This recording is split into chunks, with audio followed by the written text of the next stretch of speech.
En primer lugar, pues agradecer a los compañeros de mesa, por supuesto, las palabras que acaban de dedicar a la reforma de la Administración. Me quedo mucho más tranquila con lo que acaba de decir Gabriel, que se van a ser aprobadas, que estamos sometiendo a los diputados y a los senadores a un pressing tremendo. Espero que después de este intenso verano que nos espera, yo me estoy refiriendo al mes de agosto, no nos odien y ¿no? que sepan que estamos, yo creo, haciendo algo bueno por nuestro país, por España.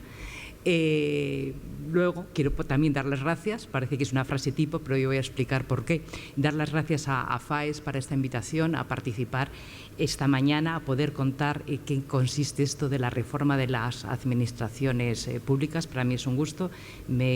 Como señalaba antes Ignacio, la verdad es que yo disfruto hablando de este trabajo. Es un trabajo añadido al que tenemos ya en mi cargo de subsecretaria. Además, la subsecretaría de Hacienda, tengo que decir que es una subsecretaría especialmente complicada, pero también la hace muchísimo más interesante porque depende de nosotros las empresas. Por ejemplo, el lado empresarial de empresa pública, que también es apasionante y que se ha visto también afectado por esta reforma. Y luego, pues Hacienda, estamos, yo creo, en todos, un poco directa o indirectamente, en todos los proyectos, en todas las reformas que se han emprendido en esta legislatura. Decía que era un motivo de satisfacción porque nos está costando muchísimo comunicar qué es lo que estamos haciendo en la reforma de las administraciones públicas. Yo tengo aquí ahora mismo un auditorio que voy a adelantarme a una de las impresiones que cuando estuve hablando antes de ayer en Santander sobre las reformas de administraciones públicas, y normalmente cuando termino siempre lo que se me dice, ¿y esto por qué no se sabe? Y hay muchísimo trabajo, se han hecho muchísimas cosas. Tengo que decir que probablemente haya sido uno de los grandes fallos. Nos hemos encerrado en los despachos a diseñar una reforma. Tenemos, como luego adelantaré, 222 medidas y, sin embargo, a lo mejor teníamos que haber hecho menos medidas y habernos dedicado un tiempo a contar en qué consistían y cómo iban a influir en nuestra Administración y, por lo tanto, en la sociedad. Ya empezando a hablar de la reforma de las administraciones públicas, reforma que seguro que luego algunos de vosotros me diréis, os falta haber hecho esto, se podía haber orientado a otra fórmula, pero nosotros es la fórmula que hemos tenido y creo que es válida. Y ahora, cuando os vaya comentando medidas que ya son una realidad, porque hay un alto porcentaje que ya están finalizadas estas medidas, pues yo creo que es bueno lo que hemos hecho. Que nos quedan cosas por hacer, por supuesto, y que es una reforma que debe de continuar en el tiempo, en otras legislaturas también, porque cuesta mucho, tenemos unos objetivos muy ambiciosos y tenemos que seguir todos trabajando. Esta reforma de las administraciones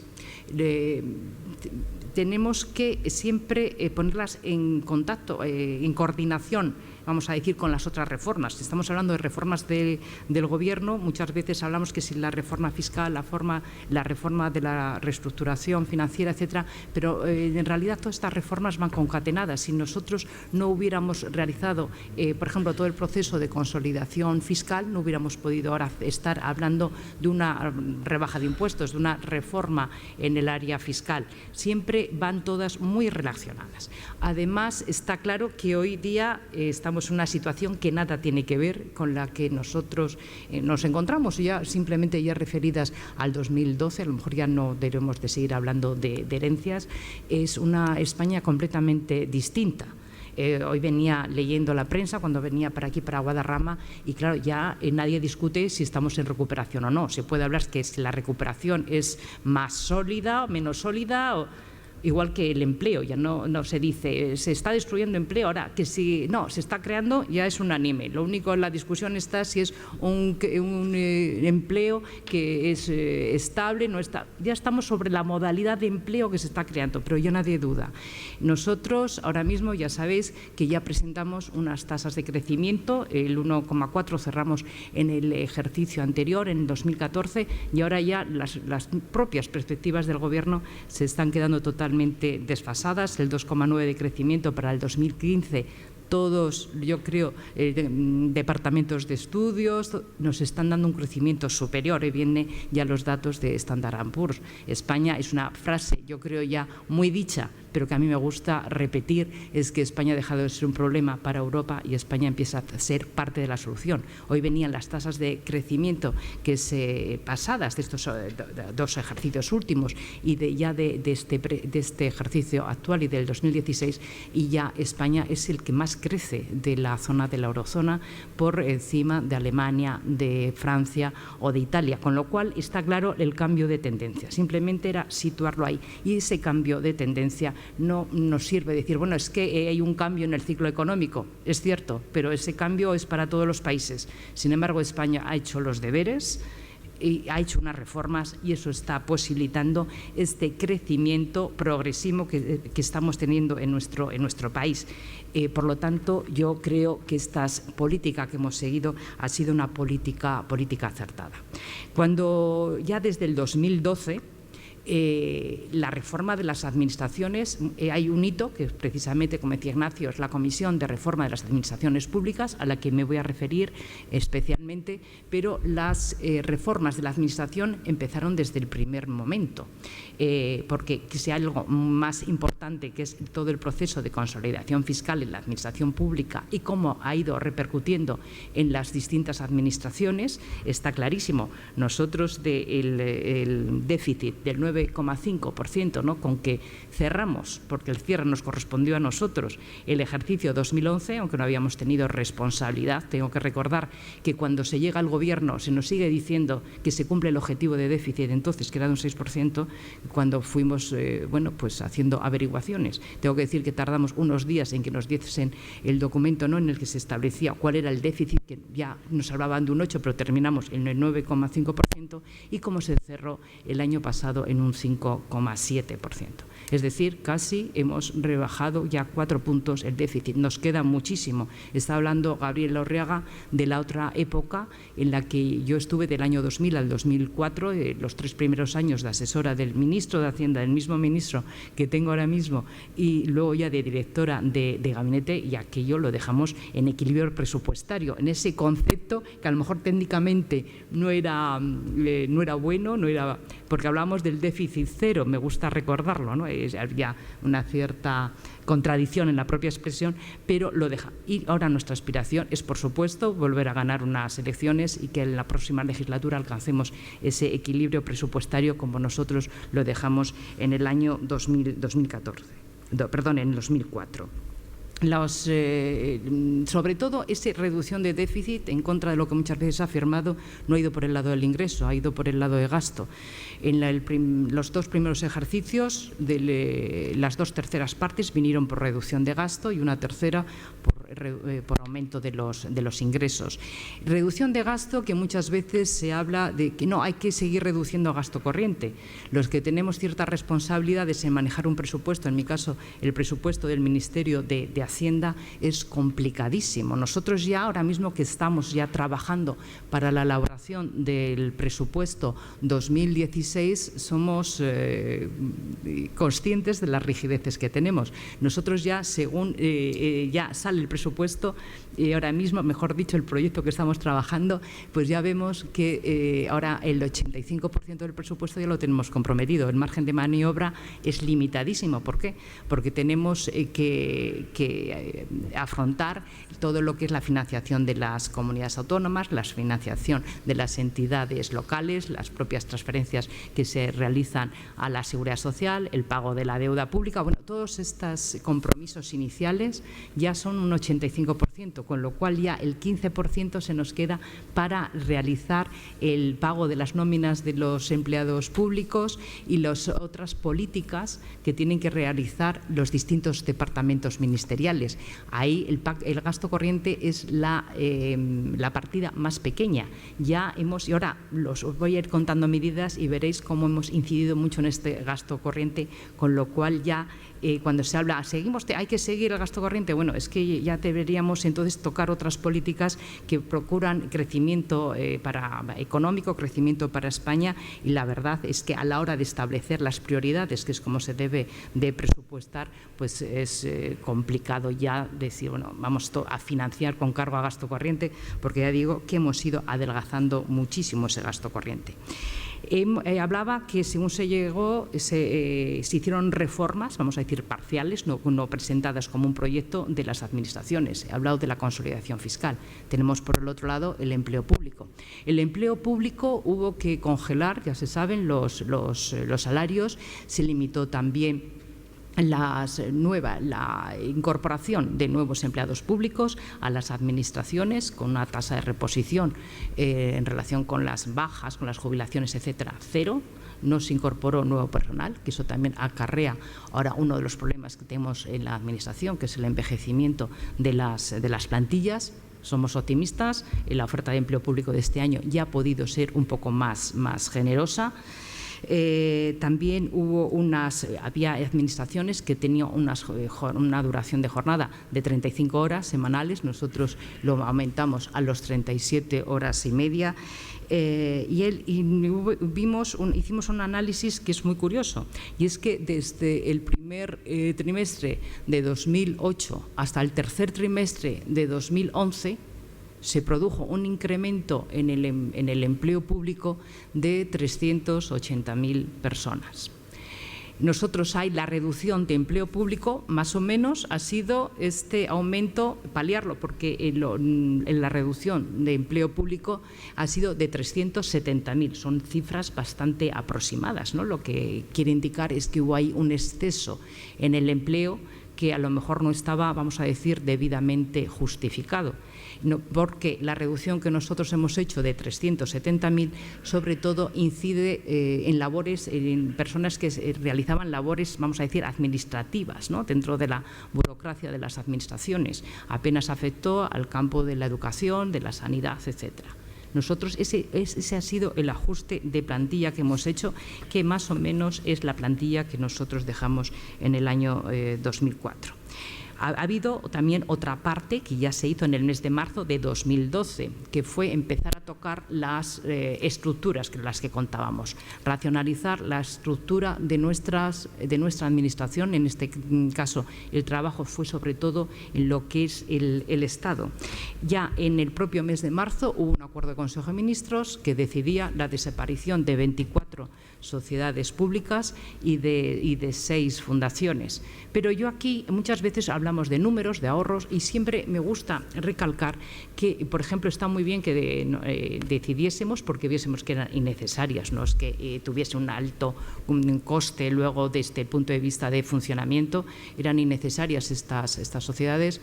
Vimos que era necesario, que era lo que decía, que aparte de dar números, establecer ordenar nuestro sistema, sistema de estructura, ¿no?, de la administración del Estado.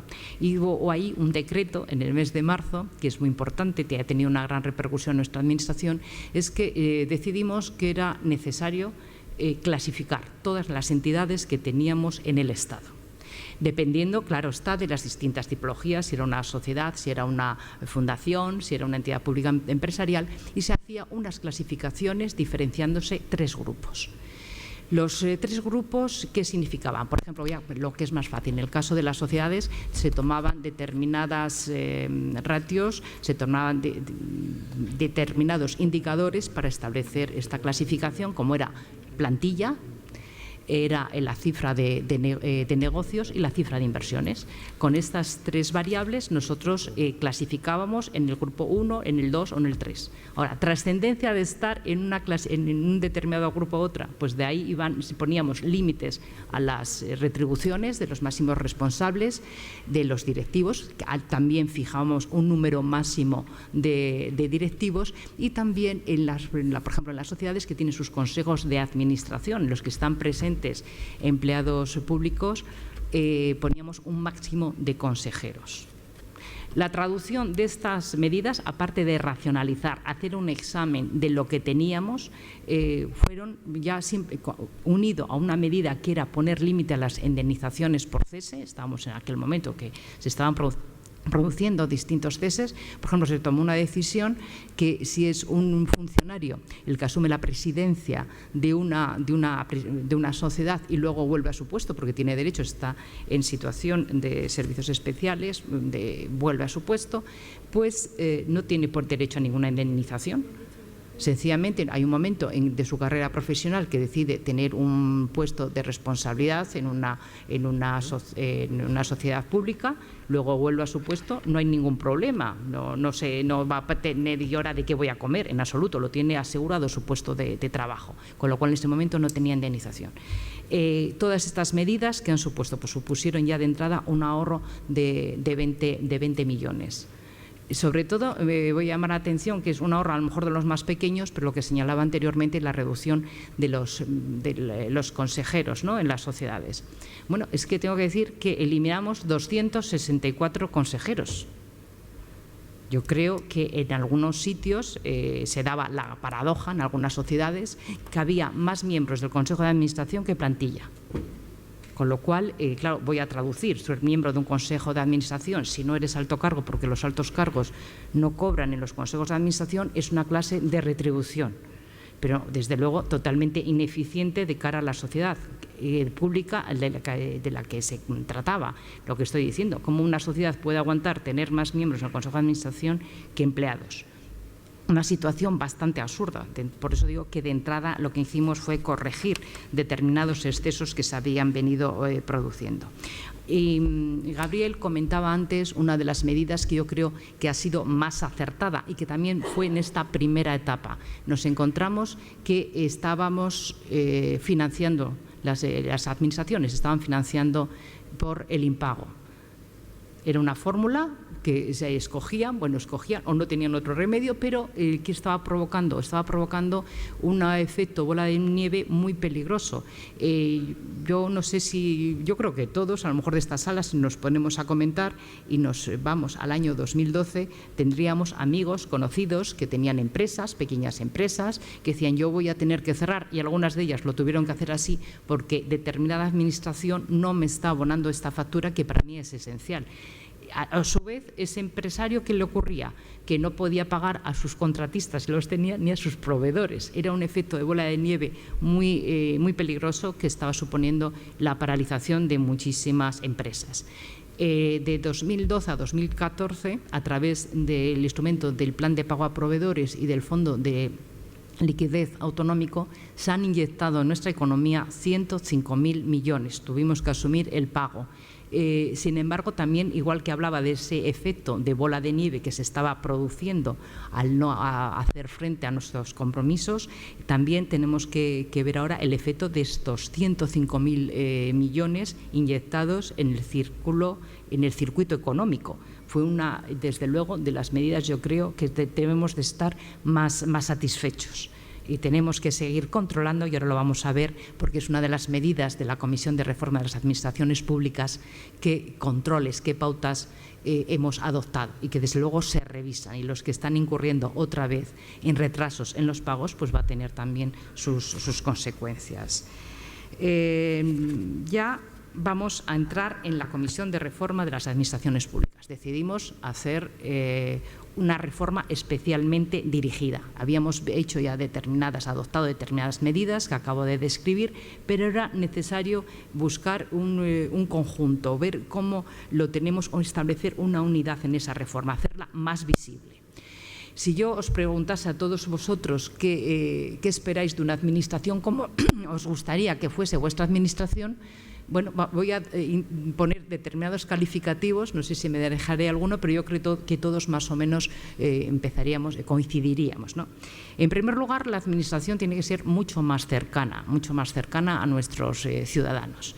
Hay una crisis en las instituciones, eso yo creo que todos ahora podríamos hablar, es un tema muy interesante, pero también hay una crisis si queréis, en la propia administración. Es necesario que el ciudadano confíe en nosotros. Para eso tenemos que procurar que no sea una pesadilla. También podíamos, seguro, que estáis tomando un café y un amigo dice, mañana tengo que ir a renovarme el carnet de tráfico. O ya cuando dice, he recibido una notificación de la agencia tributaria, mañana tengo que ir, es una auténtica pesadilla. La noche de la víspera, no duerme. Bueno, pues eso tiene que desaparecer. Tenemos que mostrarnos mucho más accesibles y mucho más cercanos. Por supuesto, mucho más ágiles. Evitar trámites que muchas veces son innecesarios. evitar esos trámites y luego potenciar. Gabriel está ahora con las leyes, sabe que lo que estamos intentando, que luego también podremos hablar de ello, es el impulso de la administración electrónica, hacer los trámites mucho más accesibles, mucho más rápido, una administración moderna. Los que trabajamos en la administración, yo tengo una larga trayectoria en diversos puestos y ahora veo la necesidad, desde luego, de vencer las inercias administrativas. A mí algo que me enfada muchísimo es cuando, yo sobre todo cuando tengo que firmar, tengo muchísima firma, digo, bueno, pero yo no entiendo este trámite, cómo me queréis decir toda la secuencia. Y veo absurdo, digo, bueno, y luego el papel que va y viene, o sea, es que es absurdo. Y digo, ¿y esto por qué se hace así? Y la expresión horrorosa que te repiten es porque siempre se ha hecho así. Pero si esto es ineficiente, bueno, pues vamos a cambiarlo. Y muchas veces es simplemente por enfrentarse, si queréis, con el funcionario. No, claro, es que a mí me gusta poner este sello, pero si es que a mí, porque estampes un sello, no estás aportando nada al procedimiento. Esa administración moderna tiene que huir de esas prácticas administrativas totalmente ineficientes. Tenemos que ser, por supuesto, transparente. Transparente ya empieza a ser, yo creo que ahora todo tiene que ser transparente, y cuando se repite tanto una expresión, pues va perdiendo, si queréis, eficacia y va perdiendo valor, pero está clarísimo que la administración tiene un cliente claro, un cliente que, por supuesto, claro, le financia sus servicios y le paga a través vía de impuestos. Tenemos que saber decirle a ese cliente en qué nos estamos nosotros gastando su dinero, que se recordan todos los años, y decirle cómo le estamos prestando ese servicio que espera de nosotros. Tenemos que dar cuenta al ciudadano, eso está clarísimo. La administración debe de ser ejemplar. Sobre todo se ve muy claro en mi departamento, en el de Hacienda. Nosotros tenemos que cumplir con nuestros compromisos. Un compromiso claro que antes os mencionaba es pagar en tiempo y forma. Tenemos que pagar, por ejemplo, yo creo que es un caso que es muy visible, ¿no? Tenemos que cumplir los compromisos con los ciudadanos, porque luego, desde el punto de vista del Ministerio de Hacienda, ¿cómo tú vas a exigir al ciudadano que pague los impuestos si tú eres el primero que estás incumpliendo también tus obligaciones? Ser eficiente desde el punto de vista. Ahora mismo yo creo que además nos hemos visto obligados a las circunstancias. Las crisis también tienen su lado bueno, y es que nos hemos obligado a tener que administrar con menos recursos, pero intentando incluso hacer más de lo que se venía haciendo, que no se viese afectado el servicio que estábamos prestando a los ciudadanos. Tenemos que ser, igual que un empresario, tenemos que dar un buen uso a los recursos con los que tenemos, siempre al menor coste posible, ser eficientes. Debemos también de procurar una administración sin grasa, que se quede solo el músculo que necesita la administración. Todo lo que sea innecesario lo debemos de ir arrinconando. Y luego, por supuesto, que no se produzcan duplicidades en las administraciones. Muchas veces el ciudadano no sabe muy bien la competencia que la tiene, si es del ayuntamiento, si es de la comunidad autónoma o si es del Estado. Eso lo trasladamos a los impuestos, y si un ayuntamiento en un momento sube el IBI, lo está subiendo Montoro, no lo está subiendo el ayuntamiento. Hay cierta confusión, siempre todo lo que sea de impuestos se nos achaca a la administración central, al ministro de Hacienda de turno, siempre somos nosotros. El ciudadano, para nosotros a lo mejor lo tenemos como muy claro, pero el ciudadano de la calle no distingue ni las competencias ni... Entonces, hay, yo creo, una frase que la hemos venido repitiendo esta legislatura, y a mí me gusta decirla de forma inversa. Se dice una administración, una competencia. Digo, no, lo que hay que hacer es una competencia que solo la venga a desempeñar una administración. Porque lo que no podemos es, las distintas administraciones, estar dedicando recursos a lo mismo. Es totalmente ineficiente esta forma de trabajar. Tenemos que tener claro cada uno qué es lo que tiene que hacer y dedicarnos a cumplirlo como nos lo está demandando el ciudadano, la sociedad. Con todo este planteamiento ya me voy a octubre del 2012. En octubre del 2012 se crea la Comisión de Reforma de las Administraciones Públicas. Y allí, con estos objetivos de lograr esa administración que os acabo de describir, nos ponemos a trabajar, analizamos también cómo debemos de hacerlo y decidimos que podemos simultanear determinados pasos. Hay muchos que decían, bueno, esto se nos acercaron muchísimas consultoras, por supuesto, a echarnos una mano. Nosotros la primera cosa que tuvimos clarísima es que los que mejor conocen a la Administración son los funcionarios, y los funcionarios saben perfectamente qué es lo que deberíamos, cuál puede ser la solución. Simplemente nos organizamos, fue un trabajo añadido, un trabajo desde luego para mí apasionante, y se crearon 4 subcomisiones. Nos las dividimos, ahí tengo que nombrar al presidente de la comisión, a Jaime Pérez Renovales, que me ha dejado viuda, como él dice, al frente de la reforma, de la cual, como decía antes Ignacio, soy la vicepresidenta, pero nombramos responsables de las 4 subcomisiones, que también dimos muchas vueltas a ver qué subcomisiones teníamos que crear. Pues hay una subcomisión de duplicidades, que lo acabo de mencionar, hacer un examen de todas las duplicidades que se producían incluso dentro del propio Estado y si no con otras administraciones, sobre todo lo enfocamos a las comunidades autónomas. Una subcomisión de administración institucional, seguir incidiendo en lo que os decía anteriormente, y como ya decidimos, según llegamos, eliminamos 24 sociedades, 6 fundaciones, pues hacer un buen repaso de lo que deberíamos de seguir eliminando dentro de las estructuras de la propia administración del Estado. Una subcomisión de simplificación administrativa, liberar cargas a los ciudadanos, a las empresas que eran innecesarias y no nos aportaba absolutamente nada, y ahí ya empezábamos a trabajar en lo que ahora ya va a ser una administración electrónica mucho más extendida. Otra subcomisión fue la de gestión de servicios y medios comunes. Era necesario ver lo que estábamos haciendo cada uno, si podíamos establecer economías de escala, aunar determinadas actuaciones que veníamos haciendo los distintos ministerios y dar la oportunidad también de que se adhiriesen a determinadas medidas, que luego las voy a pasar a mencionar, que se adhiriesen las comunidades autónomas y los ayuntamientos. Bien, paralelamente nosotros íbamos trabajando en un informe que deberíamos luego de presentar.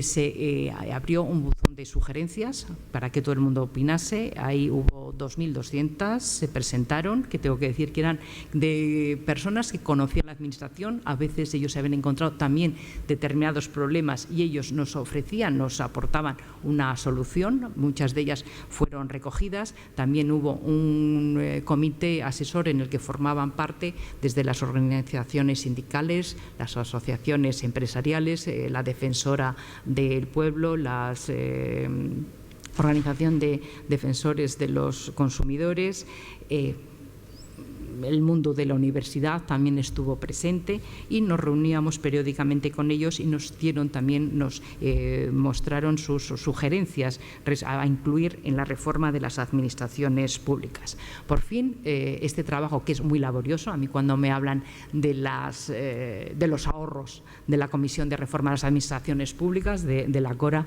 siempre digo que el mayor ahorro ha sido hacer este trabajo súper detallado, y me gustaría que nos lo hubiesen evaluado qué coste hubiera tenido si nosotros hubiéramos contratado en el sector privado este trabajo, porque ha sido un trabajo, un análisis, un diagnóstico de nuestra Administración que nunca se había hecho.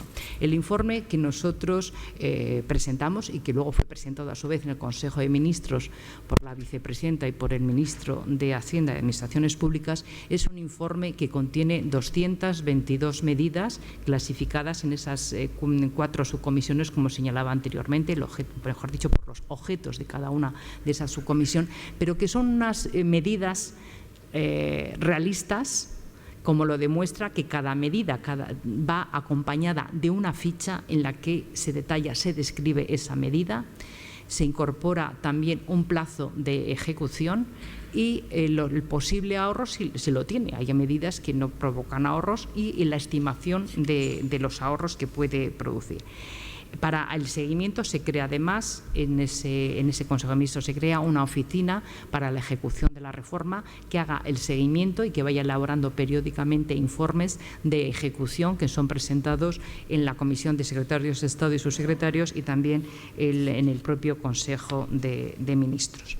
Voy a pasar ahora ya hablar de realidades, de algunas de estas medidas que se contemplaban y que ya están incluso finalizadas. Tengo que decir ya que el porcentaje de realización que llevamos ahora mismo es superior ya al 70% de medidas terminadas. Todas están iniciadas y ya están concluidas, ya os digo, más del 70%.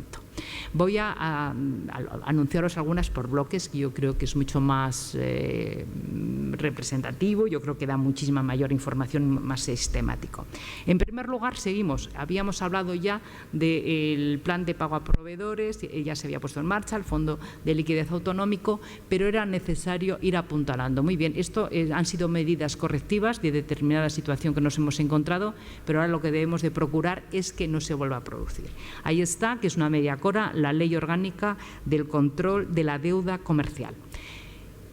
Y sobre todo lo que querría decir y resaltar es que se introduce un nuevo concepto, que es el periodo medio de pago.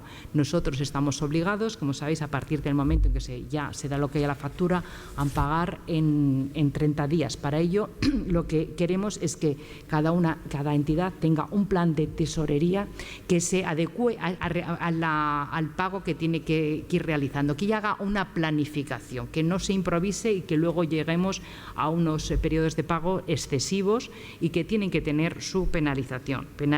El Ministerio de Hacienda, Administraciones Públicas hace el seguimiento y en ese seguimiento, como sabéis ahora mismo, nosotros tenemos que autorizar los endeudamientos en los que pueden incurrir las distintas administraciones. Bueno, pues en esos planes económicos, financieros que nos deben de presentar, nosotros, por supuesto, ahí van a tener las correcciones, aquellas administraciones que empiecen a retrasar nuevamente los pagos. Además, fijaros, y luego lo vamos a ver mucho cuando hable lo que es ya de políticas, medidas propias de una gestión pública, es que algunas, porque también estuvimos hablando con el sector privado, con grandes empresas, para que nos dijesen determinadas prácticas que ellos tenían, que creíamos que eran buenas, las estuvimos analizando, y algunas de aquellas ideas, vamos a decir que las importamos a lo que es la Administración. Bueno, pues en este caso concreto también vimos nosotros la necesidad de exportar alguna de estas propuestas. Cuando yo os hablaba que las empresas nos decían, bueno, es que a mí se me está retrasando la administración en pagarme determinada factura, etcétera, también las pequeñas y medianas empresas nos decían, y lo mismo me está ocurriendo con algunas de las grandes empresas, se están retrasando. Nosotros vimos que esta idea del periodo de medio de pago introducía un nuevo factor de información, de gestión de las empresas. A iniciativa de nuestro Ministerio de Hacienda y Administraciones Públicas se incluyó en la Ley de Modificación de las Sociedades de Capital que las empresas debían de comunicar el periodo de medio de pago en que habían incurrido en el ejercicio en sus cuentas anuales, concretamente en la memoria. Y las grandes también deberían de publicarlo en la página web. Yo creo que ahí estamos hablando ya de la reputación. Si tú tienes un periodo de la propia empresa, si tú tienes un periodo medio de pago demasiado excesivo, desde luego te estás tú perjudicando, tiene un daño reputacional y además el que vaya a contratar contigo sabe perfectamente qué serio eres a la hora de satisfacer los pagos. Con lo cual creemos que es una medida también para estimular que haya más agilidad en los pagos. Dentro de otra medida para erradicar la morosidad es la ley de impulso de la factura electrónica. Bueno, por la factura electrónica está clarísimo que va a agilizar los pagos. Además, tengo que indicar que ya todos los que mantienen la obligación de relacionarse electrónicamente con la Administración ya habían dado pasos en este sentido. Pero en vez de hablaros de la factura electrónica, os quiero hablar que en esta misma ley se establecía un instrumento nuevo que ya está funcionando desde el año pasado, que es el registro contable de facturas. ¿Qué estamos hablando con lo que os estoy diciendo? Pues es que hay, mejor dicho ya, en cada administración un punto de acceso general de las facturas. Es por donde se deben de presentar las facturas. Ahora se ha acabado con esa práctica de que el gestor se entendía directamente con su proveedor y el proveedor le llevaba la factura. No, se va a presentar a través de este punto general de acceso la factura, que inmediatamente queda registrada. Con lo cual se va a saber perfectamente la fecha de la factura. De cara a una morosidad por parte de la Administración, sabéis que hay derecho a cobrar unos intereses por la demora en el pago, muy bien, ahí además va a dar de forma fehaciente. Pero aquí lo más importante que es que desde el primer momento el proveedor va a tener una prueba de yo he presentado mi factura. Con esta medida, ¿qué es lo que queremos hacer? Erradicar la práctica no solo ya de retrasos en los pagos, sino de las llamadas facturas en el cajón, que cada vez que hay un cambio de gobierno nos encontremos que hay parte de esas facturas sin contabilizar, gasto del que no somos conscientes, y de ahí se producen esos desfases en los objetivos de cumplimiento, ¿no?, de estabilidad, de los objetivos de déficit, que luego de pronto siempre vemos que había parte del gasto, y sobre todo esto se dio más cuando llegó el Partido Popular en 1996 al gobierno, que se encontró que había una importante de gasto que no se era consciente, porque sencillamente las facturas habían sido guardadas. Es otra mal práctica en las administraciones que intentamos erradicar con este instrumento del registro contable, que es más desconocido. Se habla más de factura electrónica y por eso os lo quería decir. En Cora también hay medidas, por supuesto, de cara a las empresas, especialmente a la pequeña y mediana empresa. Se ha querido crear los puntos de atención al emprendedor, los PAE, que es donde él se puede dirigir a que le informen de todos los trámites que tiene que haber para la creación de una empresa, que se le pueden resolver las dudas que se le puedan ir presentando. Y luego, por ejemplo, hay otras medidas también de eliminación de licencias municipales para desarrollar determinadas actividades. Se ha incrementado la superficie de locales que tengan que exigirse una licencia, bastará con una declaración responsable. Se ha aumentado de los 300 metros cuadrados a los 750 metros que no se exige esa licencia. Está también otra plataforma que es Emprende en 3. Emprende en 3, tú puedes acceder y ahí vas a conocer los trámites y los vas a poder ir cumpliendo que te exigen las 3 administraciones. Por eso se llama Emprende en 3 a la hora de crear tu propia empresa. Estamos desarrollándolo, implantándolo. Esta plataforma se está realizando de una forma gratuita y en este momento están adheridos 1.500 municipios, que suponen más del 55% de la población de España. Otra medida que ahí estamos trabajando, es una labor que es muy complicada, pero de entrada ya hemos hecho ese ejercicio de análisis y de diagnóstico que era necesario. Se ha hecho una revisión de 5.800 normas de cara a evitar ese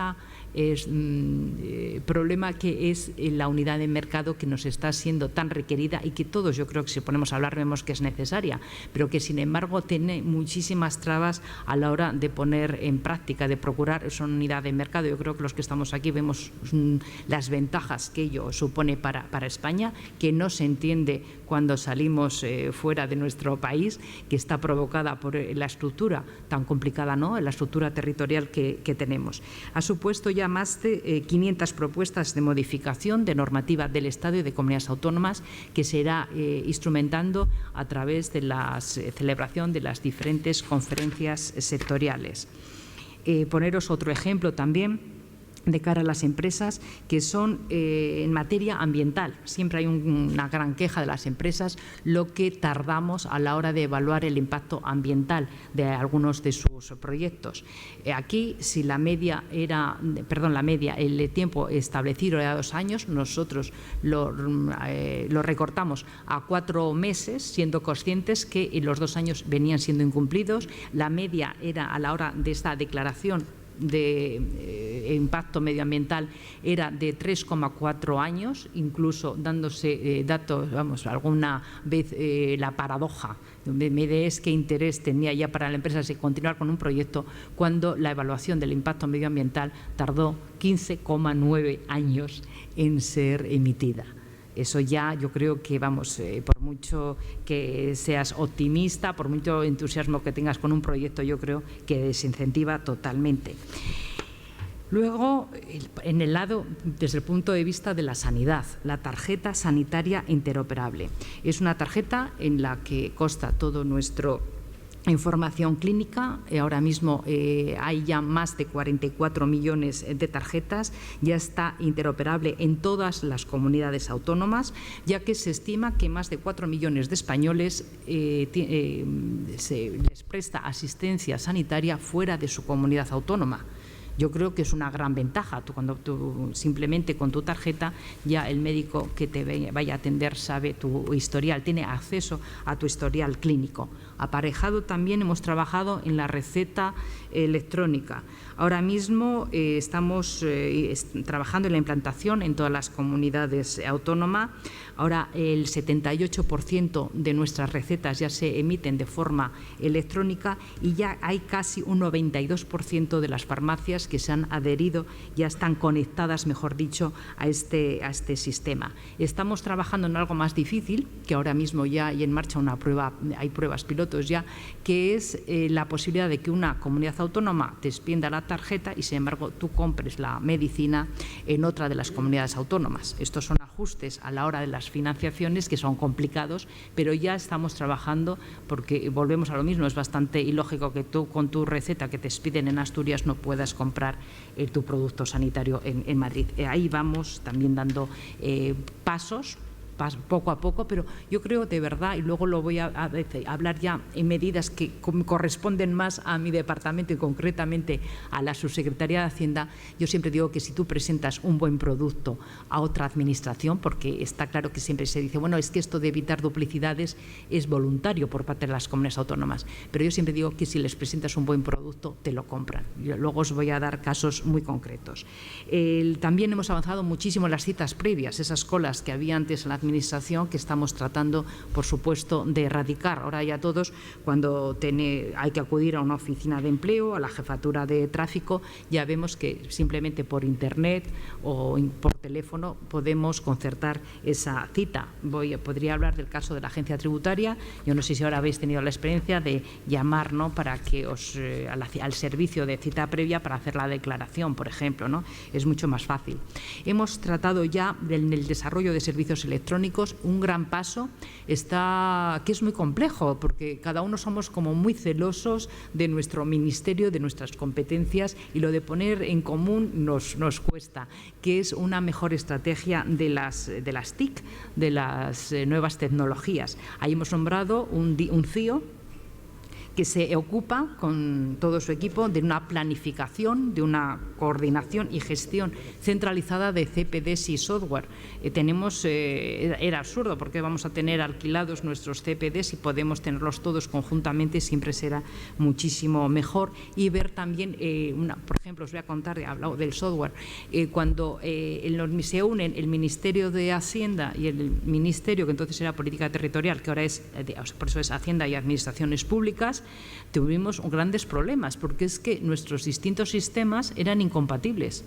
Hemos tenido que hacer ahí una inversión. Tú no podías conectar desde el correo electrónico con el otro ministerio a aplicaciones que no eran compatibles entre sí. Eso en la administración no puede ser, es una total ineficiencia. Tenemos que procurar tener todos los mismos sistemas. Esto es una labor que tiene por delante el TIC. El tablón edictal ya se aprobó, creo que recordar que fue en 2 consejos de ministros, y es que tú puedas acceder al BOE y tengas todas las notificaciones va a haber un apartado específico en el BOE que ya se ha creado, para que tú puedas acceder a todas las notificaciones, no tengas que ir al tablón del Ayuntamiento, de la Comunidad Autónoma, del Estado.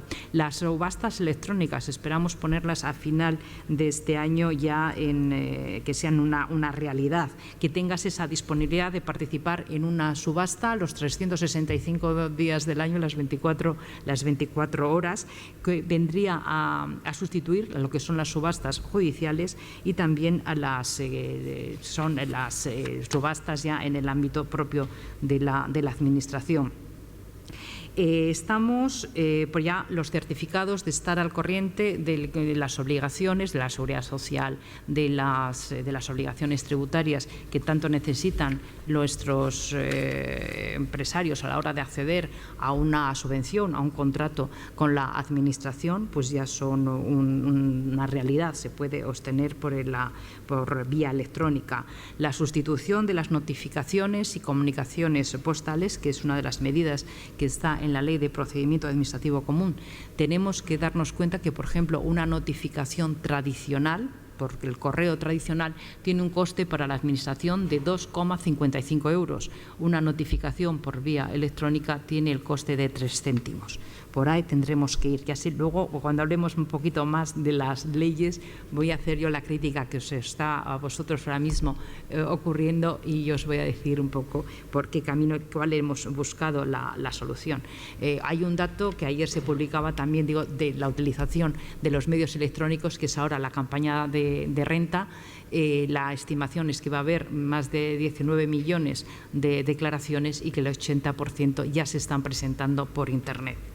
Con lo cual vamos entrando todos poco a poco en esta nueva Administración.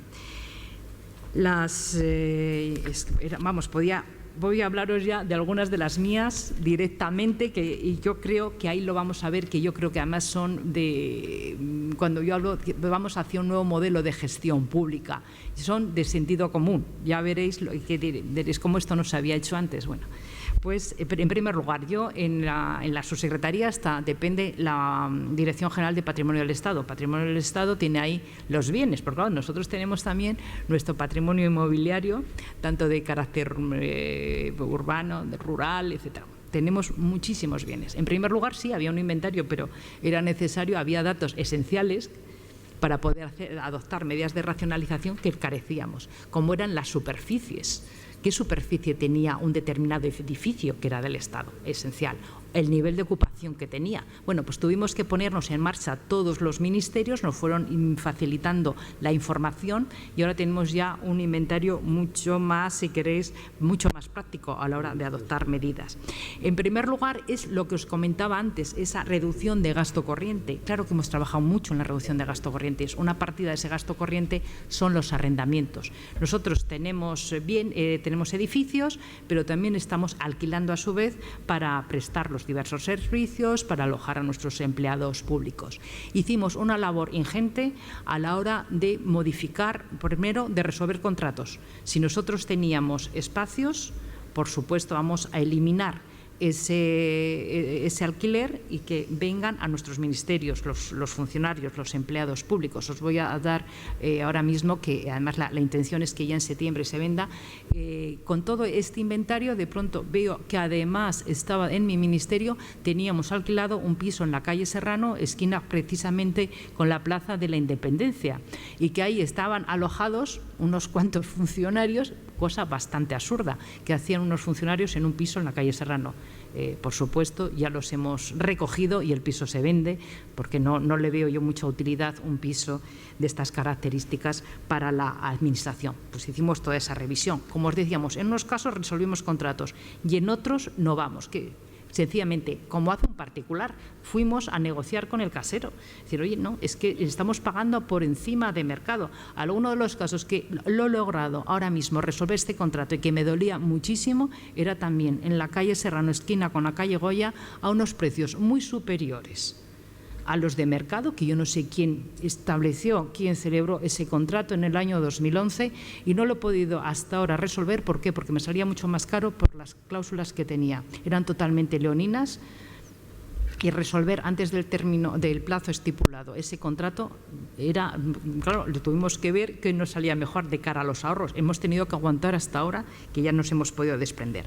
Estas medidas de arrendamientos ha supuesto ya, son datos reales, son 55 millones para el conjunto de la Administración del Estado.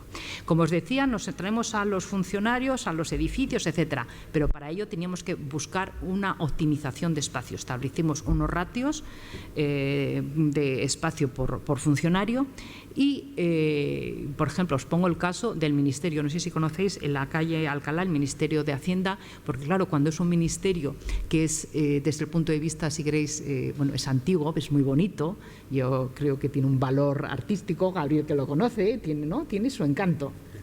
Totalmente. Bueno, pues yo cuando llegué había allí 900 funcionarios. Hoy hay 1.200. No puedo hacer más cosas porque no puedo tirar tabiques. Por ejemplo, en Cuzco, en la Torre de Cuzco, ahí están dejándolo todo que se dice en pradera, es decir, sin paredes, sin despachos. Entonces hay un aprovechamiento buenísimo y es una gran medida. Pero hay otros edificios que no podemos adoptar esta técnica y, por lo tanto, pero yo os digo, 300 más. Y dices, bueno, pero ahora estarán ahí. Bueno, no. Yo digo, ¿notáis que estéis mucho más justo? No, ¿por qué? Había despachos cerrados, pero decía, no, por si viene alguien, por tener un despacho. Oye, no, ahora mismo vamos a ver. Es curioso, porque es lo que os digo de las inercias administrativas. Hoy día, a las bibliotecas y nosotros a hacer consultas, poco vamos. El Ministerio, en la calle Alcalá, tiene una biblioteca muy bonita, además, preciosa, para todo el Ministerio. Pero luego, cada dirección general tenía a su vez su biblioteca, que nadie iba a su biblioteca. Pues una de las medidas ha sido quitar las bibliotecas, los libros que vayan a la biblioteca común para todos y este espacio se hacen despachos. Yo os digo que no es que estemos mucho más apretados. Por ejemplo, había una habitación, que me lo contaron los míos, que estaba siempre cerrada.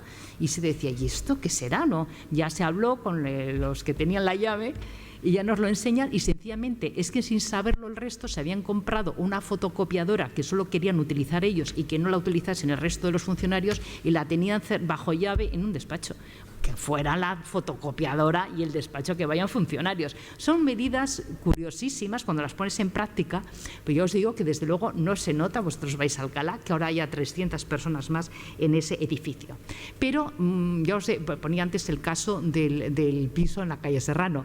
Muchos de estos inmuebles son innecesarios para la Administración. Bueno, pues vamos a ver cuáles nos quedamos, que sí, desde luego son necesarios para nuestro trabajo y cuáles podemos vender. Una medida Cora fue que se hizo también, vamos a decir, un inventario de aquellos bienes que nos podíamos, de carácter inmobiliario que nos podíamos desprender y se hizo una relación de 15.500. Cuesta porque además ahora ya las cosas van mejor, pero imaginaros antes que está muy parado el sector inmobiliario. Bueno, pues ya a mercado ya hemos sacado la mitad de esos 15.500 y ya hemos vendido la tercera parte del total de los 15.500 ya se han vendido. Nos hemos desprendido de ellos porque desde luego no aportaban absolutamente nada. De estas ventas hemos obtenido 500 millones. Bueno, pues ya vamos haciendo esa hucha que es necesaria. Y luego hay medidas que a mí me gustan mucho. Fui a Galicia a firmar el convenio y es lo que os decía antes. Si yo tengo determinados recursos que yo no utilizo, en el caso del Estado tenemos fincas que son susceptibles de explotación agrícola y ganadera, que el Estado es que no nos vamos a dedicar a hacer esto. Sin embargo, sí que hay otras administraciones que ellos tienen en su territorio personas interesadas. Entonces fui a firmar, como os decía, un convenio con Galicia, mejor dicho, con el Banco de Tierras de Galicia. Entonces les hemos cedido estos, claro, son de carácter rural, sobre todo van a ser dedicadas a la agricultura, y los que están interesados van al Banco de Tierras y los utilizan, los alquilan. Nosotros, cuando tengan un sé qué nivel de beneficios, nos darán una pequeña, que es totalmente participación simbólica, pero vamos, eso lo veremos dentro de años. Pero tengo que deciros, estoy hablando de Galicia, pero es que ¿quién se puso en contacto con nosotros? Asturias. Asturias dijo, a mí también me interesa. Y pues hará un par de meses que también ya se ha firmado el convenio con Asturias. También les estamos cediendo terrenos en materia de contratación. Esta es una clara, porque yo creo que en materia de contratación era lo que os decía, si tú ofreces un buen producto, te lo compran. En materia de contratación hemos dado un gran paso con las comunidades autónomas. Son de estas medidas que son voluntarias, pero les provoca, los ahorros los van a tener ellos, no nosotros, pero nosotros lo ponemos en común. La plataforma de contratación. Esta plataforma tiene ahora mismo todo lo que son, me voy a referir que lo primero, le hemos cambiado el nombre, antes era Plataforma de Contratación del Estado y en la Ley de Factura Electrónica le cambiamos el nombre, Plataforma de Contratación del Sector Público, para que se puedan adherir comunidades autónomas y ayuntamientos. ¿En qué consiste? Pues en esta plataforma nosotros ya teníamos, ya el año pasado, toda la información sobre todas las licitaciones que se iban a celebrar, que se estaban celebrando en el Estado y también los pliegos, ¿no?, de cada uno de los contratos. Vamos a ir más, estamos yendo ya más allá en esta plataforma porque ya tenemos toda la licitación que se publica en el Diario Oficial de la Unión Europea. Estoy hablando de un volumen de más de 5.000 anuncios de licitaciones que se tienen que actualizar tres veces por semana. Seguimos trabajando, además ahora que también es otro proyecto nuestro, que no te asustes, Gabriel, no nos da tiempo que se apruebe, que son las nuevas leyes de contratos. Estamos trabajando, ha pasado por primera vez por Consejo de Ministros, pero también ya ahí se da, todavía va a ser un carácter ya obligatorio en esta plataforma. Lo que vamos a tratar incluso es que recoja todos los trámites de la contratación, desde la elaboración de ofertas al envío de ofertas, recepción, la custodia, incluso apertura, se puedan realizar a través de esta plataforma de contratación. ¿Por qué tiene interés para las comunidades autónomas su adhesión? Porque sus empresarios pueden acceder, fijaros, las nuevas oportunidades de negocio que se les abren, incluso ya de cara a una posible internacionalización. Está hablando de la publicidad de contratos, ¿no?, que se publican en el Diario Oficial de la Unión Europea y que abarca también el espacio económico europeo e incluso terceros países. Simplemente con entrar en esta plataforma vas a tener toda la información. ¿Cómo dices tú a tus empresarios que no te quieres adherir a esta plataforma? Con lo potente que es, vamos, como instrumento económico, es muy potente. Entonces, ahora mismo hay dos fases. Una primera fase que es interconexión de las distintas plataformas que hay en comunidades autónomas y en el Estado. Tengo que decir que grandes ayuntamientos como el Ayuntamiento de Madrid ya también se ha adherido. Y la segunda ya sería la integración de plataformas. Como os decía, nosotros, Estado, hemos ofrecido esta plataforma y nosotros estamos asumiendo el mantenimiento de la plataforma. El cálculo que tenemos es que en el momento que lográsemos la total integración de todas las plataformas sería 10 millones de ahorro, pero 10 millones que son de las comunidades autónomas, no van a ser del Estado. Hay otra medida, y ahora os diré el balance porque me vais muy bien a ver cuántas han adherido, que es el Registro General de Licitadores. En este registro, todas las empresas que estén inscritas van a costar toda su información. Yo, como interventora, he asistido a mesas de contratación y no sabéis el susto que te da muchas mañanas cuando vas a la mesa de contratación y veías pilas y pilas de documentación. Pero es que volvías a la semana siguiente y volvías a tener muchas veces la misma información de una misma empresa, cosa bastante absurda. Y además muchas de ellas pues tenían que pasar para presentarse a ese concurso por el notario, con lo cual incurrían en costes porque les tenía que dar una copia autentificada de las escrituras de constitución, por ejemplo. Bueno, pues todo eso se elimina con que tú estés actualizado en el registro de licitadores, con tengas tu perfil empresario en ese registro, es válido. Registro que se va a ver, es una parte de la transposición de directiva de contratación en las nuevas leyes de contratos, que también va a tener eficacia fuera del territorio nacional. De cara a la Unión Europea te va a servir un certificado que expide automáticamente ese registro al que se va a poder acceder en toda Europa y verán un certificado en inglés que desde luego estás cumpliendo con una serie de requisitos. Bueno, pues todo esto se ha contado. El director de Patrimonio se fue a visitar todas las comunidades autónomas, lo estuve informando yo en el grupo de trabajo del Consejo de Política Fiscal y Financiera. ¿Y cuál es ahora mismo el balance? El proceso, tengo que decir que primero nos autoriza a nosotros el Consejo de Ministros para celebrar un convenio con las comunidades autónomas y claro, vamos al Consejo de Ministros Ministros, cuando ya tenemos la labor realizada de habernos puesto de acuerdo en los términos del convenio, pues ya tenemos firmadas, mejor dicho, pasadas por Consejo de Ministros, porque falta ya la firma, pero que es meramente trámite, ya os digo que ya estamos todos de acuerdo. Tenemos ya con 13 comunidades autónomas y con las ciudades autónomas de Ceuta y Melilla. Ya lo tenemos. Como veis, son medidas totalmente prácticas y que interesan a las comunidades autónomas. Y las comunidades autónomas que vosotros podéis estar pensando, seguro que no han firmado, con una de ellas ya está firmado y con la otra vamos a firmar en los próximos días. La clasificación de contratistas, otro trámite más que tenían nuestros empresarios para poder contratar con la Administración.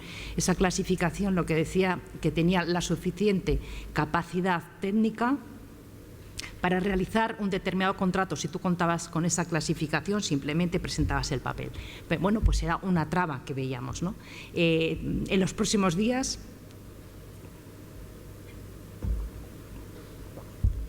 ya presentaremos en Consejo de Ministros en las próximas semanas.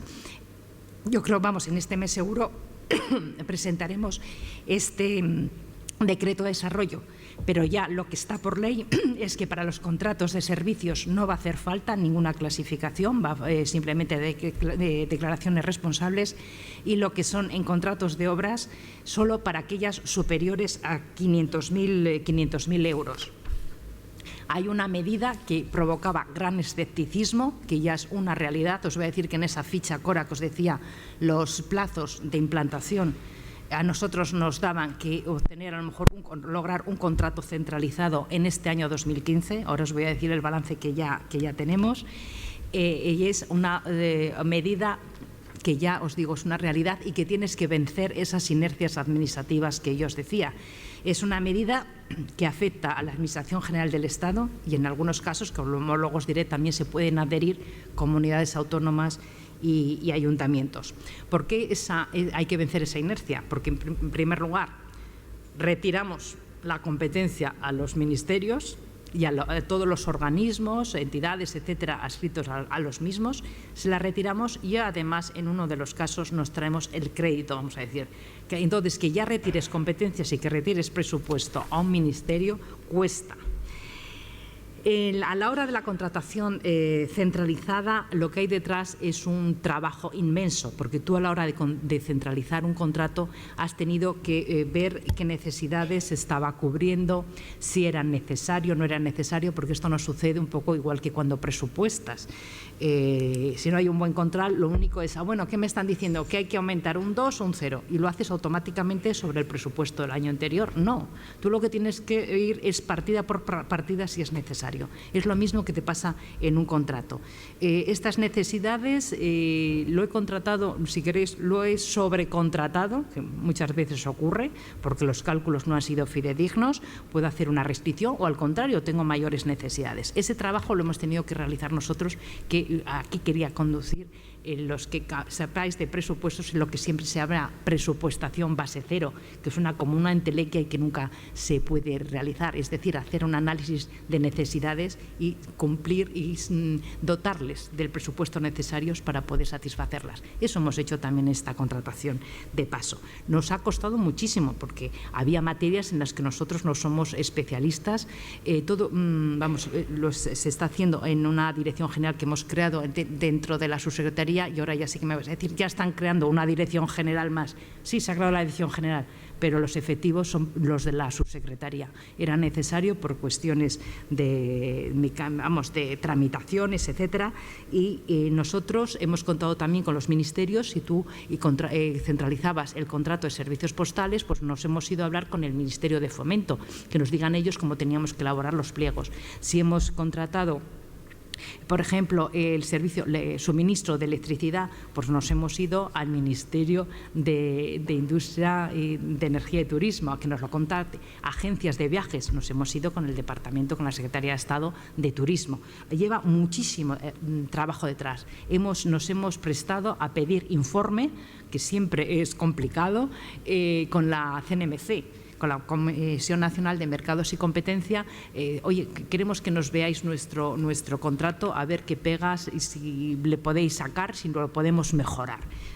Nos hemos reunido con las asociaciones de cada uno de los ramos según, claro, afectase el contrato. Pues hay muchísimo trabajo atrás. ¿Balance que tenemos ahora mismo? Pues lo primero es que hay dos modalidades, lo que os decía yo antes, acuerdos marco. Los acuerdos marco es que de los cuales ya os aviso que ya hemos firmado 7 acuerdos marcos, y es en estos acuerdos marcos de contratación lo que nosotros hacemos es fijar unas condiciones mínimas y unos precios máximos. Luego, cada uno, ya partiendo de esta primera negociación que nosotros hemos hecho y hemos seleccionado un número de empresas, ellos ya contratan y vuelven a obtener, si queréis, mejores precios. Pero es sencillamente lo que estamos haciendo, es lo que podemos hacer incluso en una economía doméstica. Lo que estamos haciendo es agregando demanda. Nosotros, al ser más, conseguimos mejores precios para todos. Y luego ya lo que es un contrato centralizado, tal cual un contrato, que es lo que os decía yo antes, que tenemos nosotros el crédito en el Ministerio, y nosotros somos los que, si queréis, gestionamos luego el servicio que nos van a prestar las distintas empresas adjudicatarias. Aquí era lo que os decía antes, me vais a decir, bueno, ¿y las pequeñas y medianas empresas? Si estamos agregando demanda, van a tenerlo mucho más complicado el poder acceder a la contratación con la Administración. Hemos establecido, además es una cosa también que ya en las nuevas leyes de contratos ya está puesta, que es que intentar siempre desagregar el objeto del contrato en lotes, de forma que haya muchas más oportunidades y haya algunos lotes, si podemos orientarlos más a la pequeña y mediana empresa, lo hacemos. Igual que yo ahora estoy recordando el contrato de limpieza y logramos diferenciar 11 lotes. Y luego uno de ellos, por ejemplo, lo podemos decir que está, por supuesto, permitido por ley, y también lo estamos garantizando en las nuevas leyes de contratos, y es que uno de los lotes fueran a los centros especiales de empleo, que son aquellos que tienen un porcentaje de plantilla que tratan de, creo que recordar que es el 30%, que se tratan de discapacitados. Ese lote fue para ellos. Pequeñas y medianas empresas, al poder dividir simplemente por situación de los edificios tantos lotes, pudieron acceder pequeñas y medianas empresas. Hubo varios que resultaron adjudicatarias de algún lote en este contrato. Por supuesto, luego establecer ventajas, que se nos dijese también algo ya a la hora de presentar pliegos de forma anticipada, si iban a subcontratar, qué nivel de subcontratación iban a tener las pequeñas y medianas empresas en esos contratos, que también se ha valorado, y por supuesto fomentar la creación de UTEs.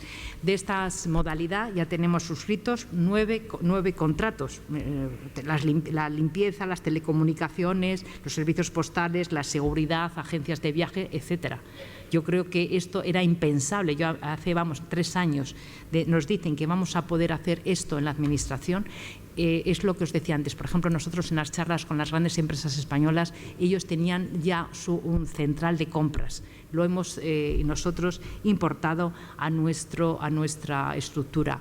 Al final de este ejercicio nosotros estaremos manejando, claro, ya hasta las cifras. A mí los míos siempre digo, bueno, me podía redondear porque yo luego no recuerdo estas cifras al detalle, pero creo que también dan mayor credibilidad. A 31 de diciembre estaremos manejando un volumen de contratación de 3.786 millones de euros, con un ahorro que ya parte de este ahorro es real, porque ya está licitado, y otros son estimación de lo que todavía nos queda por licitar, que son de 415 millones.